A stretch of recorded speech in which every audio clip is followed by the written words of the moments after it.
ಇಂದಿನ ಆಧುನಿಕ ಜೀವನದಲ್ಲಿ ನಾವು ಬೆಳಿಗ್ಗೆಯಿಂದ ರಾತ್ರಿ ತನಕ ಕಾಲಿಗೆ ಚಪ್ಪಲಿ ಅಥವಾ ಶೂಗಳನ್ನು ಧರಿಸಿಕೊಂಡೇ ಇರುತ್ತೇವೆ. ನಮ್ಮ ಪಾದಗಳು ನೇರವಾಗಿ ಭೂಮಿಯನ್ನು ಸ್ಪರ್ಶಿಸುವ ಅವಕಾಶವೇ ಸಿಗುವುದಿಲ್ಲ. ಆದರೆ ನಮ್ಮ ಹಿರಿಯರು, ನಮ್ಮ ಪೂರ್ವಜರು ಬಹುತೇಕ ಸಮಯವನ್ನು ಬರಿಗಾಲಿನಲ್ಲಿ ಕಳೆಯುತ್ತಿದ್ದರು. ಅವರು ಹೊಲಗಳಲ್ಲಿ ಕೆಲಸ ಮಾಡುತ್ತಿದ್ದರು, ದೇವಸ್ಥಾನಗಳಿಗೆ ಬರಿಗಾಲಿನಲ್ಲಿ ಹೋಗುತ್ತಿದ್ದರು ಮತ್ತು ಪ್ರಕೃತಿಯೊಂದಿಗೆ ನೇರ ಸಂಪರ್ಕದಲ್ಲಿದ್ದರು. ಮಾನವ ಇತಿಹಾಸದ ಆರಂಭದಿಂದಲೂ ಪ್ರಕೃತಿ ಮತ್ತು ಮನುಷ್ಯನ ನಡುವೆ ಅವಿನಾಭಾವ ಸಂಬಂಧವಿತ್ತು. ನಮ್ಮ ಪೂರ್ವಜರು ಭೂಮಿಯೊಂದಿಗೆ ಸದಾ ನೇರ ಸಂಪರ್ಕದಲ್ಲಿದ್ದರು. ಅವರು ಬರಿಗಾಲಿನಲ್ಲಿ ನಡೆಯುತ್ತಿದ್ದರು, ನೆಲದ ಮೇಲೆಯೇ ಮಲಗುತ್ತಿದ್ದರು ಮತ್ತು ಮಣ್ಣಿನೊಂದಿಗೆ ಒಡನಾಡುತ್ತಾ ತಮ್ಮ ಜೀವನವನ್ನು ಸಾಗಿಸುತ್ತಿದ್ದರು. ಆದರೆ ಕೈಗಾರಿಕಾ ಕ್ರಾಂತಿ ಮತ್ತು ಆಧುನಿಕ ತಂತ್ರಜ್ಞಾನದ ಬೆಳವಣಿಗೆಯು ನಮ್ಮನ್ನು ಪ್ರಕೃತಿಯಿಂದ ಸಂಪೂರ್ಣವಾಗಿ ದೂರ ಮಾಡಿದೆ. ಇಂದು ನಾವು ಧರಿಸುವ ರಬ್ಬರ್ ಮತ್ತು ಪ್ಲಾಸ್ಟಿಕ್ ಪಾದರಕ್ಷೆಗಳು ನಮಗೆ ಆರಾಮವನ್ನು ನೀಡಬಹುದು, ಆದರೆ ಅವು ಭೂಮಿಯಿಂದ ನಮಗೆ ಸಿಗಬೇಕಾದ ಪ್ರಕೃತಿಯ ಉಚಿತ ಶಕ್ತಿಯನ್ನು ಸಂಪೂರ್ಣವಾಗಿ ತಡೆದುಬಿಡುತ್ತವೆ.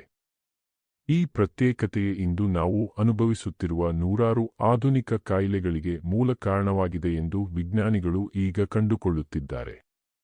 ಭೂಮಿಯ ಮೇಲ್ಮೈಯು ಅಗಾಧವಾದ ಮತ್ತು ನಿರಂತರವಾದ ಉಚಿತ ಎಲೆಕ್ಟ್ರಾನ್ಗಳ ಭಂಡಾರವನ್ನು ಹೊಂದಿದೆ.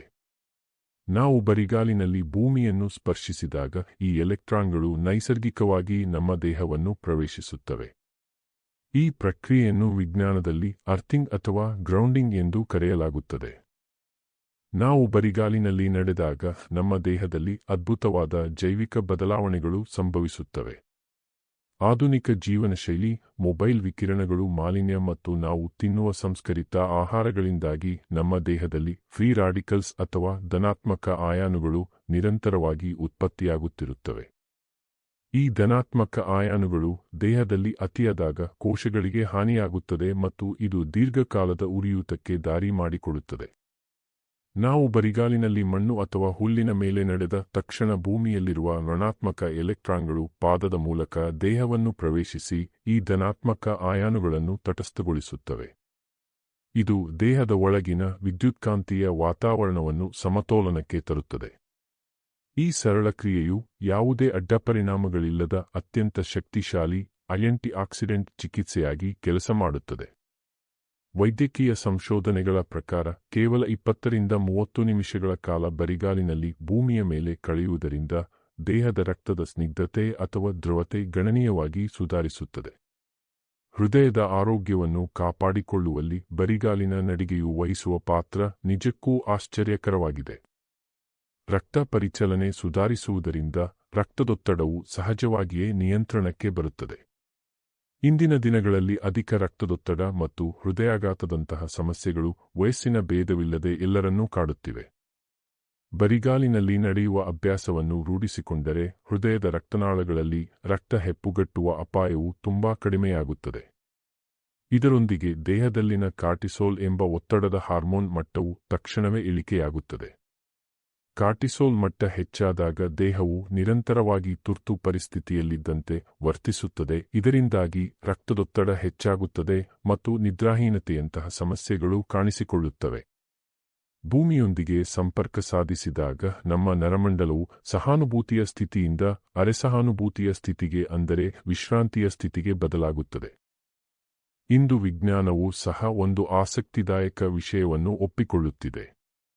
ಅದು ಭೂಮಿಯೊಂದಿಗೆ ನೇರ ಸಂಪರ್ಕ ಹೊಂದುವುದರಿಂದ ದೇಹ ಮತ್ತು ಮನಸ್ಸಿಗೆ ಅನೇಕ ಲಾಭಗಳು ದೊರೆಯುತ್ತವೆ ಎಂಬುದು. ಬರಿಗಾಲಿನಲ್ಲಿ ನಡೆಯುವುದು ಕೇವಲ ಒಂದು ಅಭ್ಯಾಸವಲ್ಲ, ಅದು ದೇಹ, ಮನಸ್ಸು ಮತ್ತು ಆತ್ಮವನ್ನು ಪ್ರಕೃತಿಯೊಂದಿಗೆ ಸಂಪರ್ಕಿಸುವ ಒಂದು ಸರಳ ಮಾರ್ಗವಾಗಿದೆ.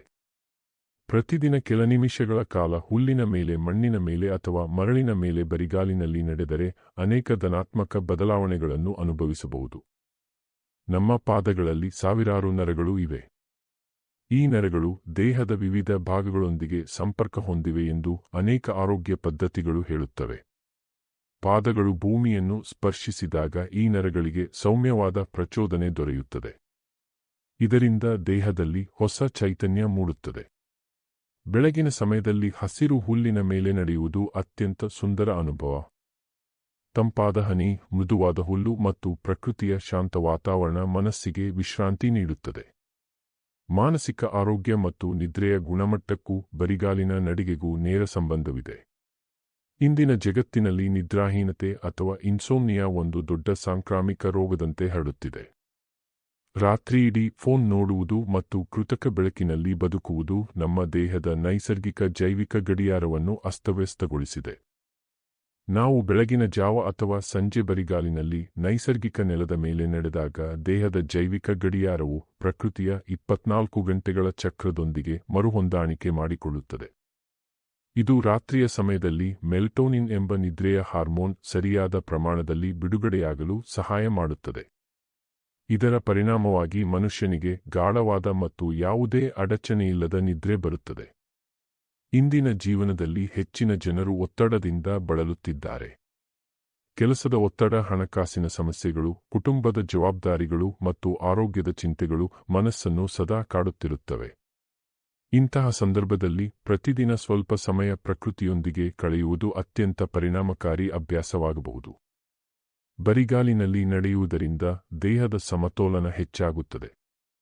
ಕಾಲುಗಳ ಸ್ನಾಯುಗಳು ಹೆಚ್ಚು ಸಕ್ರಿಯವಾಗುತ್ತವೆ. ಪಾದಗಳ ಸಣ್ಣ ಸ್ನಾಯುಗಳು ಬಲಗೊಳ್ಳುತ್ತವೆ. ದೈಹಿಕ ರಚನೆ ಮತ್ತು ಸ್ನಾಯುಗಳ ಬಲವರ್ಧನೆಯ ದೃಷ್ಟಿಯಿಂದಲೂ ಬರಿಗಾಲಿನ ನಡಿಗೆ ಅತ್ಯಗತ್ಯವಾಗಿದೆ. ನಾವು ಧರಿಸುವ ಆಧುನಿಕ ಶೂಗಳು ನಮ್ಮ ಪಾದಗಳಿಗೆ ಕೃತಕವಾದ ಆಧಾರವನ್ನು ನೀಡುತ್ತವೆ. ಇದರಿಂದಾಗಿ ಪಾದಗಳಲ್ಲಿರುವ ನೂರಾರು ಸಣ್ಣ ಸ್ನಾಯುಗಳು, ಅಸ್ಥಿರಜ್ಜುಗಳು ಮತ್ತು ಕೀಲುಗಳು ತಮ್ಮ ನೈಸರ್ಗಿಕ ಚಲನೆಯನ್ನು ಕಳೆದುಕೊಳ್ಳುತ್ತವೆ ಮತ್ತು ಕಾಲಾನಂತರದಲ್ಲಿ ದುರ್ಬಲಗೊಳ್ಳುತ್ತವೆ. ಶೂ ಧರಿಸಿ ನಡೆಯುವಾಗ ನಮ್ಮ ಪಾದದ ಕಮಾನು ಸರಿಯಾಗಿ ಬಳಕೆಯಾಗುವುದಿಲ್ಲ. ಇದು ಫ್ಲಾಟ್ ಫೂಟ್ನಂತಹ ಸಮಸ್ಯೆಗಳಿಗೆ ಕಾರಣವಾಗಬಹುದು. ಆದರೆ ಬರಿಗಾಲಿನಲ್ಲಿ ನಡೆದಾಗ ಪಾದದ ಪ್ರತಿಯೊಂದು ಸ್ನಾಯುವು ಸಕ್ರಿಯಗೊಳ್ಳುತ್ತದೆ. ನೆಲದ ಏರುಪೇರುಗಳಿಗೆ ತಕ್ಕಂತೆ ಪಾದವು ಹೊಂದಿಕೊಳ್ಳುವುದರಿಂದ ಪಾದದ ಕಮಾನು ಬಲಗೊಳ್ಳುತ್ತದೆ. ಇದು ಇಡೀ ದೇಹದ ಸಮತೋಲನವನ್ನು ಸುಧಾರಿಸುತ್ತದೆ. ನಮ್ಮ ಪಾದಗಳು ಇಡೀ ದೇಹದ ತೂಕವನ್ನು ಹೊರಬೇಕಾದ ಅಡಿಪಾಯಗಳಾಗಿವೆ. ಹಲವರು ಬೆಳಗ್ಗೆ ಎದ್ದ ತಕ್ಷಣ ದಣಿವನ್ನು ಅನುಭವಿಸುತ್ತಾರೆ. ಅವರಲ್ಲಿ ಉತ್ಸಾಹದ ಕೊರತೆ ಕಂಡುಬರುತ್ತದೆ. ಆದರೆ ಬೆಳಗಿನ ತಾಜಾ ಗಾಳಿಯಲ್ಲಿ ಸ್ವಲ್ಪ ಸಮಯ ಬರಿಗಾಲಿನಲ್ಲಿ ನಡೆದರೆ ದೇಹದಲ್ಲಿ ಹೊಸ ಶಕ್ತಿ ಹರಿಯುತ್ತಿರುವ ಅನುಭವವಾಗಬಹುದು. ಮನಸ್ಸು ಹಗುರವಾಗುತ್ತದೆ. ದಿನವನ್ನು ಉತ್ಸಾಹದಿಂದ ಪ್ರಾರಂಭಿಸಲು ಸಾಧ್ಯವಾಗುತ್ತದೆ. ಅನೇಕ ಜನರು ಉತ್ತಮ ಆರೋಗ್ಯಕ್ಕಾಗಿ ದುಬಾರಿ ಔಷಧಿಗಳನ್ನು ಹುಡುಕುತ್ತಾರೆ. ಆದರೆ ಕೆಲವೊಮ್ಮೆ ಅತ್ಯಂತ ಸರಳವಾದ ಅಭ್ಯಾಸಗಳೇ ದೊಡ್ಡ ಬದಲಾವಣೆ ತರಬಲ್ಲವು. ಬರಿಗಾಲಿನಲ್ಲಿ ನಡೆಯುವುದು ಅಂತಹ ಒಂದು ಅಭ್ಯಾಸವಾಗಿದೆ. ಬರಿಗಾಲಿನಲ್ಲಿ ನಡೆಯುವಾಗ ಪ್ರತಿಯೊಂದು ಹೆಜ್ಜೆಯನ್ನು ಅರಿವಿನಿಂದ ಇಡಿ. ಮಣ್ಣಿನ ಸ್ಪರ್ಶವನ್ನು ಅನುಭವಿಸಿ. ಹುಲ್ಲಿನ ಮೃದುತ್ವವನ್ನು ಗಮನಿಸಿ. ಗಾಳಿಯ ತಂಪನ್ನು ಅನುಭವಿಸಿ. ಈ ಕ್ಷಣಗಳು ಮನಸ್ಸಿಗೆ ಧ್ಯಾನದ ಅನುಭವವನ್ನು ನೀಡುತ್ತವೆ. ನಮ್ಮ ಪಾದದ ತಳಭಾಗವು ಕೇವಲ ನಡಿಗೆಗೆ ಮಾತ್ರವಲ್ಲ, ಅದೊಂದು ಅದ್ಭುತವಾದ ಸಂವೇದನಾ ಅಂಗವಾಗಿದೆ. ಪಾದದ ತಳದಲ್ಲಿ ಸಾವಿರಾರು ನರಗಳ ತುದಿಗಳಿರುತ್ತವೆ. ಸಾಂಪ್ರದಾಯಿಕ ಚೀನಿ ವೈದ್ಯಕೀಯ ಪದ್ಧತಿ ಮತ್ತು ಅಕ್ಯುಪ್ರೆಷರ್ ವಿಜ್ಞಾನದ ಪ್ರಕಾರ ನಮ್ಮ ಪಾದದ ವಿವಿಧ ಬಿಂದುಗಳು ದೇಹದ ಒಳಗಿನ ಪ್ರಮುಖ ಅಂಗಗಳಾದ ಕಣ್ಣು, ಕಿಡ್ನಿ, ಲಿವರ್, ಜಠರ ಮತ್ತು ಹೃದಯಕ್ಕೆ ಸಂಪರ್ಕ ಹೊಂದಿರುತ್ತವೆ. ನಾವು ಬರಿಗಾಲಿನಲ್ಲಿ ಕಲ್ಲು, ಮಣ್ಣು, ಮರಳು ಅಥವಾ ಹುಲ್ಲಿನ ಮೇಲೆ ನಡೆದಾಗ ಈ ಎಲ್ಲಾ ಬಿಂದುಗಳ ಮೇಲೆ ನೈಸರ್ಗಿಕವಾಗಿ ಒತ್ತಡ ಬೀಳುತ್ತದೆ. ಇದು ಒಂದು ರೀತಿಯ ಉಚಿತ ಅಕ್ಯುಪ್ರೆಷರ್ ಮಸಾಜ್ನಂತೆ ಕೆಲಸ ಮಾಡುತ್ತದೆ. ಉದಾಹರಣೆಗೆ, ಪಾದದ ಮೊದಲ ಮತ್ತು ಎರಡನೇ ಬೆರಳುಗಳ ಕೆಳಗಿರುವ ಭಾಗವು ಕಣ್ಣಿನ ದೃಷ್ಟಿಗೆ ಸಂಬಂಧಿಸಿದೆ. ಬೆಳಗಿನ ಜಾವ ಇಬ್ಬನಿ ಬಿದ್ದಿರುವ ಹಸಿರು ಹುಲ್ಲಿನ ಮೇಲೆ ಬರಿಗಾಲಿನಲ್ಲಿ ನಡೆಯುವುದರಿಂದ ಕಣ್ಣಿನ ನರಗಳು ಉತ್ತೇಜನಗೊಂಡು ದೃಷ್ಟಿ ದೋಷಗಳು ನಿವಾರಣೆಯಾಗುತ್ತವೆ ಮತ್ತು ಕಣ್ಣಿನ ಆಯಾಸ ಕಡಿಮೆಯಾಗುತ್ತದೆ ಎಂದು ನಂಬಲಾಗಿದೆ. ಬಹಳ ಜನರು ಜೀವನದಲ್ಲಿ ಸಂತೋಷವನ್ನು ಹೊರಗಡೆ ಹುಡುಕುತ್ತಾರೆ. ಆದರೆ ನಿಜವಾದ ಸಂತೋಷವು ಸರಳ ಅಭ್ಯಾಸಗಳಲ್ಲಿ ಅಡಗಿರುತ್ತದೆ. ಬೆಳಗಿನ ಸೂರ್ಯೋದಯವನ್ನು ನೋಡುವುದು, ಪಕ್ಷಿಗಳ ಚಿಲಿಪಿಲಿಯನ್ನು ಕೇಳುವುದು ಮತ್ತು ಬರಿಗಾಲಿನಲ್ಲಿ ನಡೆಯುವುದು ಇವು ಮನಸ್ಸಿಗೆ ಅಪಾರ ಶಾಂತಿಯನ್ನು ನೀಡುತ್ತವೆ. ನಿಮ್ಮ ವಯಸ್ಸು 20 ಆಗಿರಲಿ ಅಥವಾ 60 ಆಗಿರಲಿ, ಆರೋಗ್ಯದ ಬಗ್ಗೆ ಕಾಳಜಿ ವಹಿಸುವುದು ಯಾವಾಗಲೂ ಮುಖ್ಯ. ಪ್ರತಿದಿನ ಸ್ವಲ್ಪ ಸಮಯವನ್ನು ನಿಮ್ಮ ದೇಹ ಮತ್ತು ಮನಸ್ಸಿಗಾಗಿ ಮೀಸಲಿಡಿ. ಬರಿಗಾಲಿನಲ್ಲಿ ನಡೆಯುವುದು ಅದಕ್ಕೆ ಒಂದು ಉತ್ತಮ ಆರಂಭವಾಗಬಹುದು. ದೇಹದ ರೋಗನಿರೋಧಕ ಶಕ್ತಿಯನ್ನು ಹೆಚ್ಚಿಸುವಲ್ಲಿಯೂ ಭೂಮಿಯ ಸಂಪರ್ಕವು ಪ್ರಮುಖ ಪಾತ್ರ ವಹಿಸುತ್ತದೆ. ದೇಹದಲ್ಲಿ ದೀರ್ಘಕಾಲದ ಉರಿಯೂತವಿದ್ದಾಗ ರೋಗನಿರೋಧಕ ವ್ಯವಸ್ಥೆಯು ನಿರಂತರವಾಗಿ ಹೋರಾಡುತ್ತಾ ದಣಿದಿರುತ್ತದೆ. ಇದರಿಂದಾಗಿ ಸಣ್ಣಪುಟ್ಟ ಸೋಂಕುಗಳು ಬಂದರೂ ದೇಹವು ಬೇಗನೆ ಕಾಯಿಲೆಗೆ ತುತ್ತಾಗುತ್ತದೆ. ಬರಿಗಾಲಿನ ನಡಿಗೆಯಿಂದ ದೇಹದ ಉರಿಯೂತ ಕಡಿಮೆಯಾದಾಗ ರೋಗನಿರೋಧಕ ವ್ಯವಸ್ಥೆಗೆ ವಿಶ್ರಾಂತಿ ಸಿಗುತ್ತದೆ ಮತ್ತು ಅದು ಹೆಚ್ಚು ಪರಿಣಾಮಕಾರಿಯಾಗಿ ಕೆಲಸ ಮಾಡಲು ಪ್ರಾರಂಭಿಸುತ್ತದೆ. ಬಿಳಿ ರಕ್ತಕಣಗಳ ಸಂಖ್ಯೆ ಮತ್ತು ಅವುಗಳ ಕಾರ್ಯಕ್ಷಮತೆ ಸಮತೋಲನಕ್ಕೆ ಬರುತ್ತದೆ. ಇದರಿಂದಾಗಿ ನಮಗೆ ಆಗಾಗ ಕಾಡುವ ಶೀತ, ಕೆಮ್ಮು, ಜ್ವರದಂತಹ ಸಾಂಕ್ರಾಮಿಕ ರೋಗಗಳ ಪ್ರಮಾಣ ಗಣನೀಯವಾಗಿ ಕಡಿಮೆಯಾಗುತ್ತದೆ. ಗಾಯಗಳಾದಾಗ ಅವು ಬೇಗನೆ ಒಣಗಲು ಮತ್ತು ಸ್ನಾಯುಗಳ ಸೆಳೆತ ಅಥವಾ ನೋವು ಉಂಟಾದಾಗ ದೇಹವು ಸ್ವತಃ ತಾನೇ ಬೇಗನೆ ಗುಣಮುಖವಾಗಲು ಈ ಭೂಮಿಯ ಎಲೆಕ್ಟ್ರಾನ್ಗಳು ಇಂಧನದಂತೆ ಕೆಲಸ ಮಾಡುತ್ತವೆ. ಕ್ರೀಡಾಪಟುಗಳು ತೀವ್ರವಾದ ವ್ಯಾಯಾಮದ ನಂತರ ಬರಿಗಾಲಿನಲ್ಲಿ ನಡೆದರೆ ಅವರ ಸ್ನಾಯುಗಳ ಆಯಾಸವು ತುಂಬಾ ವೇಗವಾಗಿ ದೂರವಾಗುತ್ತದೆ ಎಂದು ಸಂಶೋಧನೆಗಳು ತೋರಿಸಿವೆ. ಮಧುಮೇಹ ಅಥವಾ ಡಯಾಬಿಟಿಸ್ ಇರುವವರಿಗೂ ಬರಿಗಾಲಿನ ನಡಿಗೆಯು ಉಪಯುಕ್ತವಾಗಿದೆ, ಆದರೆ ಇಲ್ಲಿ ಕೆಲವು ಮುನ್ನೆಚ್ಚರಿಕೆಗಳು ಅಗತ್ಯ. ನಿಯಮಿತವಾಗಿ ಮಣ್ಣಿನಲ್ಲಿ ನಡೆಯುವುದರಿಂದ ರಕ್ತದಲ್ಲಿನ ಗ್ಲೂಕೋಸ್ ಮಟ್ಟವನ್ನು ನಿಯಂತ್ರಿಸಲು ದೇಹಕ್ಕೆ ಸುಲಭವಾಗುತ್ತದೆ, ಏಕೆಂದರೆ ಇದು ಇನ್ಸುಲಿನ್ ಸೂಕ್ಷ್ಮತೆಯನ್ನು ಸುಧಾರಿಸುತ್ತದೆ. ಆದಾಗ್ಯೂ ತೀವ್ರವಾದ ಮಧುಮೇಹವಿದ್ದು ಪಾದಗಳಲ್ಲಿ ಸ್ಪರ್ಶಜ್ಞಾನ ಕಳೆದುಕೊಂಡವರು ತುಂಬಾ ಜಾಗರೂಕರಾಗಿರಬೇಕು. ಯಾವುದೇ ಗಾಯಗಳಾಗದಂತೆ ಸ್ವಚ್ಛವಾದ ಮತ್ತು ಸುರಕ್ಷಿತವಾದ ಜಾಗದಲ್ಲಿ ಮಾತ್ರ ನಡೆಯಬೇಕು. ಬರಿಗಾಲಿನ ನಡಿಗೆಗೆ ಜಾಗದ ಆಯ್ಕೆ ತುಂಬಾ ಮುಖ್ಯವಾಗಿದೆ. ನಗರ ಪ್ರದೇಶಗಳಲ್ಲಿ ಸಿಗುವ ಡಾಂಬರು ರಸ್ತೆಗಳು ಅಥವಾ ಪ್ಲಾಸ್ಟಿಕ್ ನೆಲಹಾಸುಗಳು ವಿದ್ಯುತ್ ನಿರೋಧಕಗಳಾಗಿರುವುದರಿಂದ ಅವುಗಳ ಮೇಲೆ ನಡೆದರೆ ಯಾವುದೇ ಪ್ರಯೋಜನ ಸಿಗುವುದಿಲ್ಲ. ಆದರೆ ತೋಟದ ಒದ್ದೆ ಮಣ್ಣು, ಸಮುದ್ರದ ದಂಡೆಯ ಮರಳು, ಉದ್ಯಾನವನದ ಹಸಿರು ಹುಲ್ಲು ಮತ್ತು ಬಣ್ಣ ಬಳಿಯದ ನೈಸರ್ಗಿಕ ಕಾಂಕ್ರೀಟ್ ನೆಲವು ಅರ್ಥಿಂಗ್ ಮಾಡಲು ಅತ್ಯಂತ ಸೂಕ್ತವಾದ ಸ್ಥಳಗಳಾಗಿವೆ. ನಿಮ್ಮ ಜೀವನವನ್ನು ಬದಲಾಯಿಸುವ ಶಕ್ತಿ ಕೆಲವೊಮ್ಮೆ ಅತ್ಯಂತ ಸರಳವಾದ ಅಭ್ಯಾಸಗಳಲ್ಲಿ ಅಡಗಿರುತ್ತದೆ. ಬರಿಗಾಲಿನಲ್ಲಿ ನಡೆಯುವುದು ಅಂತಹ ಒಂದು ಅಮೂಲ್ಯವಾದ ಅಭ್ಯಾಸವಾಗಿದೆ.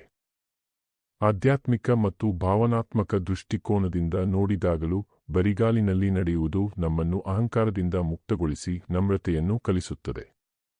ನೆಲದ ಮೇಲಿನ ಪ್ರತಿಯೊಂದು ಸ್ಪರ್ಶವೂ ನಾವು ಈ ಭೂಮಿಯ ಒಂದು ಭಾಗ ಎಂಬುದನ್ನು ನೆನಪಿಸುತ್ತದೆ. ಇದು ಪ್ರಕೃತಿಯೊಂದಿಗೆ ನಮ್ಮನ್ನು ಆಧ್ಯಾತ್ಮಿಕವಾಗಿ ಜೋಡಿಸುತ್ತದೆ. ಇಂದಿನ ಒತ್ತಡದ ಜಗತ್ತಿನಲ್ಲಿ ಮನಸ್ಸಿಗೆ ಶಾಂತಿ ಹುಡುಕಲು ಜನರು ದುಬಾರಿ ಪ್ರವಾಸಗಳನ್ನು ಮಾಡುತ್ತಾರೆ ಅಥವಾ ಕೃತಕ ಮಾರ್ಗಗಳನ್ನು ಹುಡುಕುತ್ತಾರೆ. ಆದರೆ ನಮ್ಮ ಮನೆಯ ಅಂಗಳದಲ್ಲೇ ಅಥವಾ ಹತ್ತಿರದ ಉದ್ಯಾನವನದಲ್ಲೇ ಉಚಿತವಾಗಿ ಸಿಗುವ ಈ ನೈಸರ್ಗಿಕ ಚಿಕಿತ್ಸೆಯನ್ನು ನಾವು ಮರೆತುಬಿಟ್ಟಿದ್ದೇವೆ.